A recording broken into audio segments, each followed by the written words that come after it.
తెలంగాణ పాలనలో మరో కీలకమైన డిజిటల్ విప్లవానికి తెరలేచింది. రాష్ట్రంలో ఇకపై నిర్వహించే మంత్రివర్గ సమావేశాలను పూర్తిగా డిజిటల్ విధానంలో నిర్వహించేందుకు ప్రభుత్వం గ్రీన్ సిగ్నల్ ఇచ్చింది. ఇందుకోసం 2 కోట్ల రూపాయల వ్యయంతో ఒక ప్రత్యేక సాఫ్ట్వేర్ ను రూపొందించనున్నారు. ఉత్తరాఖండ్ రాష్ట్రంలో ఇప్పటికే విజయవంతంగా అమలులో ఉన్న ఈ కేబినెట్ సొల్యూషన్స్ ను పరిశీలించి తెలంగాణ అవసరాలకు అనుగుణంగా మార్పులు చేసుకోనున్నారు. ఈ ప్రతిష్టాత్మక ప్రాజెక్టు ప్రారంభానికి గాను తొలి విడతగా 20 లక్షల రూపాయల నిధులు విడుదలకు ప్రభుత్వం అనుమతి ఇచ్చింది. ఈ సరికొత్త విధానం ద్వారా ముఖ్యమంత్రి, డిప్యూటీ సీఎం, మంత్రులు అందరూ ట్యాబ్లు, కంప్యూటర్ల ద్వారానే కేబినెట్ ఎజెండాలు, ఫైళ్లను వీక్షిస్తారు. కేబినెట్ నోట్స్, ప్రతిపాదనలు, నిర్ణయాలు ఇలా అన్ని పూర్తిగా డిజిటల్ రూపంలోనే కొనసాగనున్నాయి.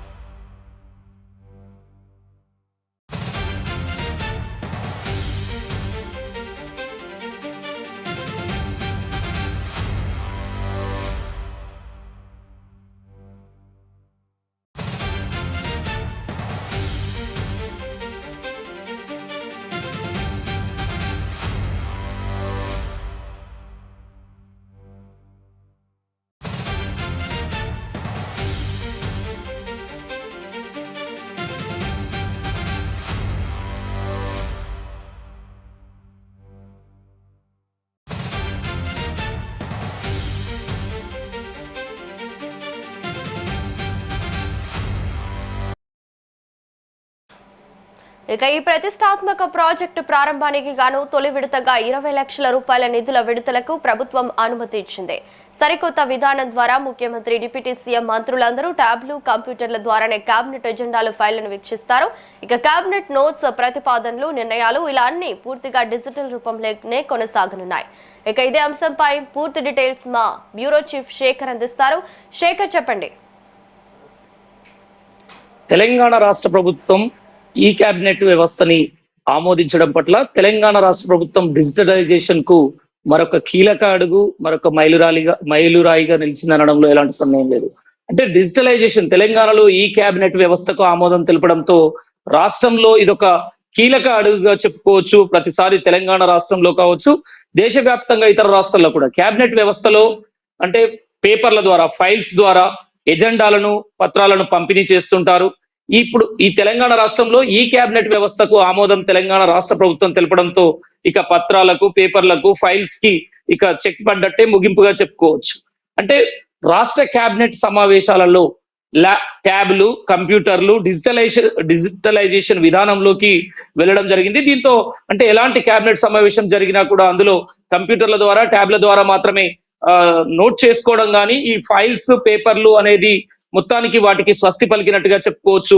ఉత్తరాఖండ్ రాష్ట్రంలో ఆ నమూనాని, ఉత్తరాఖండ్ రాష్ట్రంలో ఏదైతే డిజిటలైజేషన్ పైన కేబినెట్ సమావేశంలో ఉపయోగించే ఆ టెక్నాలజీ పైన స్టడీ చేసిన తర్వాత ఉత్తరాఖండ్ విషయంలో అక్కడ నుండి ఆ నమూనాని తీసుకుని తెలంగాణలో మాత్రం డిజిటలైజేషన్ వ్యవస్థని బలోపేతం చేయడానికి ఈ కేబినెట్ ని మాత్రం తెలంగాణ ప్రభుత్వం ఆమోదించినట్టుగా తెలుస్తున్నది.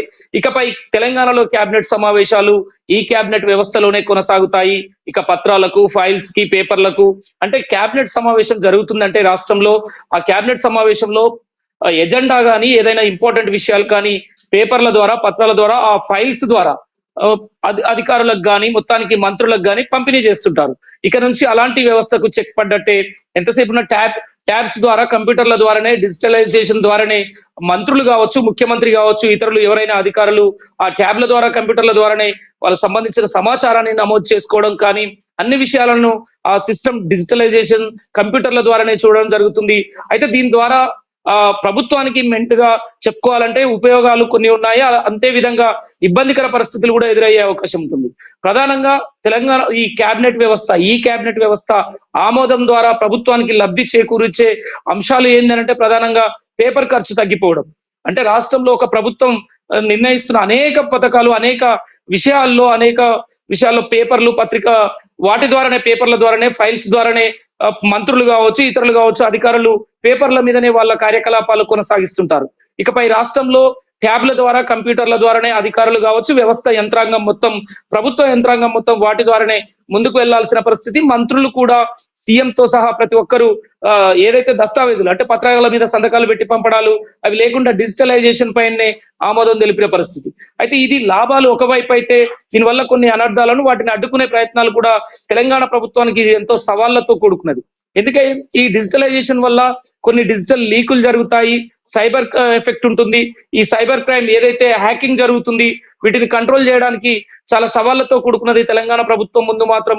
మరి దీన్ని అధిగమించినట్లయితేనే తెలంగాణ ప్రభుత్వం ఈ కేబినెట్ వ్యవస్థకు ఏదైతే ఆమోదం తెలిపిందో దానికి న్యాయం చేకూర్చినట్టు అవుతుంది. ప్రధానంగా ఈ సైబర్ సెక్యూరిటీ విషయంలో మాత్రమే తెలంగాణ ప్రభుత్వం చాలా అప్రమత్తంగా ఉండాల్సి వస్తుంది. డిజిటల్ లీకేజీలు ఉంటాయి. అయితే పేపర్ల ద్వారా ఏదైతే గతంలో జరిగిన ప్రమాదాలు చూసుకోవచ్చు. కొన్ని పేపర్లు అగ్ని ప్రమాదానికి గురై ఇంపార్టెంట్ ఫైళ్లు తగలబడిన పరిస్థితి రాష్ట్రంలో అనేక సార్లు చూసాం.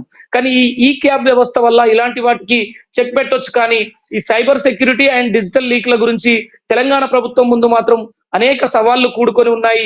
వీటిని అధిగమించినప్పుడే ఈ క్యాబ్ వ్యవస్థకు ఆమోదం తెలపడాన్ని దాన్ని సమర్థించుకోవచ్చు. దాన్ని ఇప్పుడున్న ప్రస్తుతం టెక్నాలజీలో రోజు రోజుకు టెక్నాలజీ పెరుగుతున్న నేపథ్యంలో వీటిని అన్నిటినీ తెలంగాణ ప్రభుత్వం చాకచక్యంగా అధిగమించినట్లయితేనే ఈ క్యాబ్ వ్యవస్థకు ఏదైతే ఈ క్యాబినెట్ వ్యవస్థని ఆమోదించినందుకు న్యాయం చేకూర్చినట్టు అవుతుంది.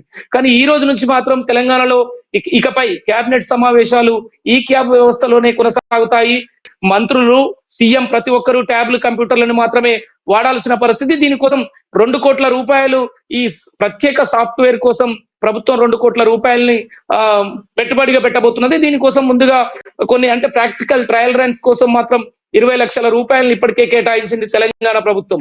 మరి ఈ క్యాబ్ వ్యవస్థ సాఫ్ట్వేర్ కోసం ప్రత్యేకంగా ఉత్తరాఖండ్ లో స్టడీ చేసిన తర్వాత దాని ఆధారంగానే దేశంలో డిజిటలైజేషన్ వైపు వెళ్తున్న నేపథ్యంలో రాష్ట్రంలో కూడా డిజిటలైజేషన్ కు పెద్ద ఎత్తున పీట వేయాలని తెలంగాణ ప్రభుత్వం భావించినప్పటికీ మొత్తానికి మొదటగా తెలంగాణ ఈ క్యాబినెట్ వ్యవస్థతోటే మొదలు పెట్టినట్టుగా మాత్రం స్పష్టంగా తెలుస్తున్నది. రవలి,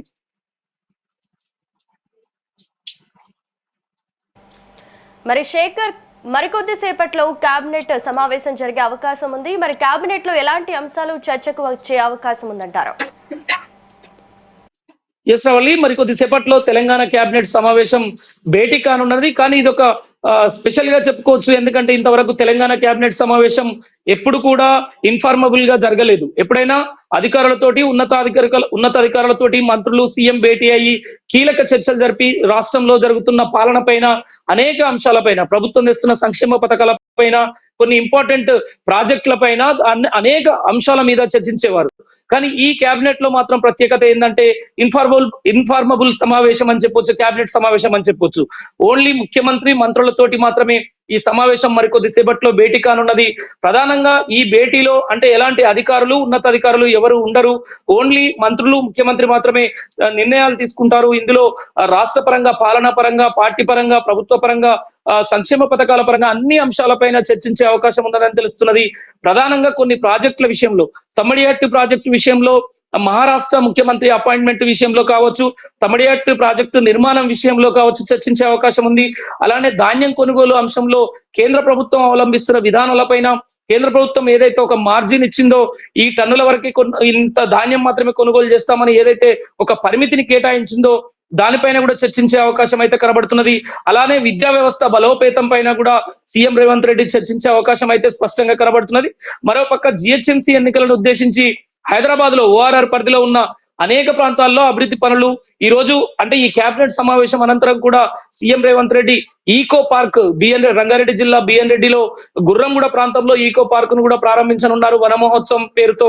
అయితే దీని అనేక అంశాలపైన ఈ రోజు సీఎం రేవంత్ రెడ్డి రేపు భవిష్యత్తులో పార్టీ ప్రణాళికలు, పార్టీ ముందుకెళ్లాలి, ప్రభుత్వం ఎలా ముందుకెళ్లాలి అనే అనేక అంశాలపైన మాత్రం ఈ రోజు ఎలాంటి అధికారులు లేకుండా ఓన్లీ కేబినెట్ మంత్రులు, ముఖ్యమంత్రి మాత్రమే ఈ ప్రత్యేకంగా కేబినెట్ లో సమావేశం అయ్యే అవకాశం అయితే ఉన్నది. రవలి, ఇప్పటికే రాష్ట్ర వ్యాప్తంగా రాజకీయ వర్గాల్లో ఎంతో ఆసక్తి నెలకొన్నది. ఇప్పటికే అంటే ఈ కేబినెట్ సమావేశంలో కొందరు మంత్రులు ఎవరెవరు గైరాజరవుతారు అనేది కూడా చూసుకోవచ్చు. ఎందుకంటే ఇప్పటికే అవుట్ ఆఫ్ స్టేషన్ లో ఉన్న పొంగులేటి INPR మినిస్టర్ గా ఉన్నారు, గృహ నిర్మాణ శాఖ మంత్రిగా ఉన్నారు. పొంగులేటి శ్రీనివాస్ రెడ్డి కూడా అందుబాటులో లేరు.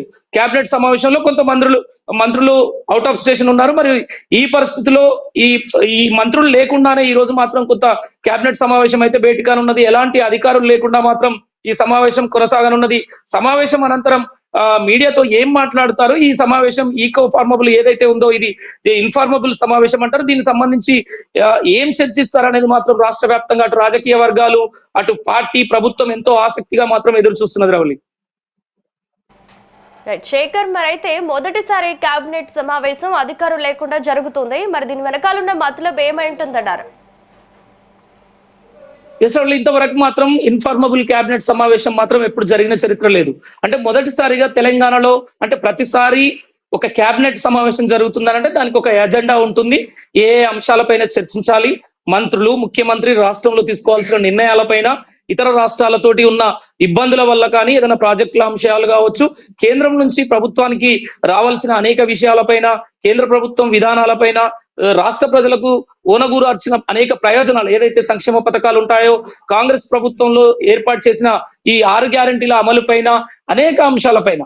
ఇప్పుడు ఎందుకంటే సీజన్ ఫార్మింగ్ విత్తనాల రైతులు వ్యవసాయం సీజన్ కనుక ఈ టైంలో విత్తనాల సీజన్ లో విత్తనాల పైన అనేక అంశాలపైన, అలానే రైతులకు ఏదైతే వాళ్లకు రైతు బంధు ఏదైతే వేస్తున్నారో ప్రతిసారి ఈసారి కూడా రైతులకు భరోసా ఇచ్చే విధంగా 7,000 రూపాయలు త్వరలో ప్రకటించబోతున్నట్టుగా కూడా సమాచారం తెలుస్తున్నది. దీనిపైన కూడా రైతులకు భరోసా ఇచ్చే అంశం పైన అనేక అంశాలపైన చర్చించే అవకాశం అయితే కనబడుతున్నది. అయితే మీరు అన్నట్టుగా ఈసారి అధికారులు లేకుండా ప్రతిసారి ఉన్నతాధికారులు ఈ అంశాలపైన చర్చించబోతుంది అని చెప్పేసి జనరల్ అడ్మినిస్ట్రేటివ్ డిపార్ట్మెంట్ GAD ముందుగానే మంత్రులకు ఒక ఎజెండా పేపర్ రూపంలో ఇస్తుంది, వాళ్ళకి అందజేస్తుంది. ఈ అంశాలపైన ఈ రోజు కేబినెట్ సమావేశం ఉండబోతుంది, ఈ అంశాలపైన మాట్లాడే అవకాశాలు ఉన్నాయని ముందుగానే వాళ్ళకు ఒక ఎజెండా ఇస్తారు. దానికి సంబంధించిన మంత్రులు కూడా ఆయా శాఖల మంత్రులు ఆ ఎజెండాలో పొందుపరిచిన ఆ ప్రశ్నలు కానీ, ఆ చర్చించాల్సిన అంశాలపైన వాళ్ళు వాటికి సంబంధించిన ఫీడ్బ్యాక్ తీసుకుని వాటిపైన ముఖ్యమంత్రితో భేటీ అయి అధికారులతో చర్చిస్తారు. కానీ ఈ రోజు వినూత్నంగా ఏంటంటే ఈ ఏదైతే ఇన్ఫార్మబుల్ సమావేశం ఏర్పాటు చేశారో, సమావేశం అవుతారని తెలుస్తున్నదో, ఇందులో అధికారులు ఎవరు ఉండరు, ఉన్నతాధికారులు ఉండరు, ఎలాంటి IASలు IPSలు ఎవరు లేకుండా ఓన్లీ క్యాబినెట్ మాత్రమే భేటీ అవుతుంది. ముఖ్యమంత్రి, మంత్రులు మాత్రమే అనే వాళ్లకు పార్టీ పరంగా కావచ్చు, ప్రభుత్వ పరంగా కావచ్చు అనేక అంశాలపైన చర్చిస్తారు. కానీ ఈ రోజు అధికారులు మాత్రం ఉండరు Ravali. Right, thank you Shekhar.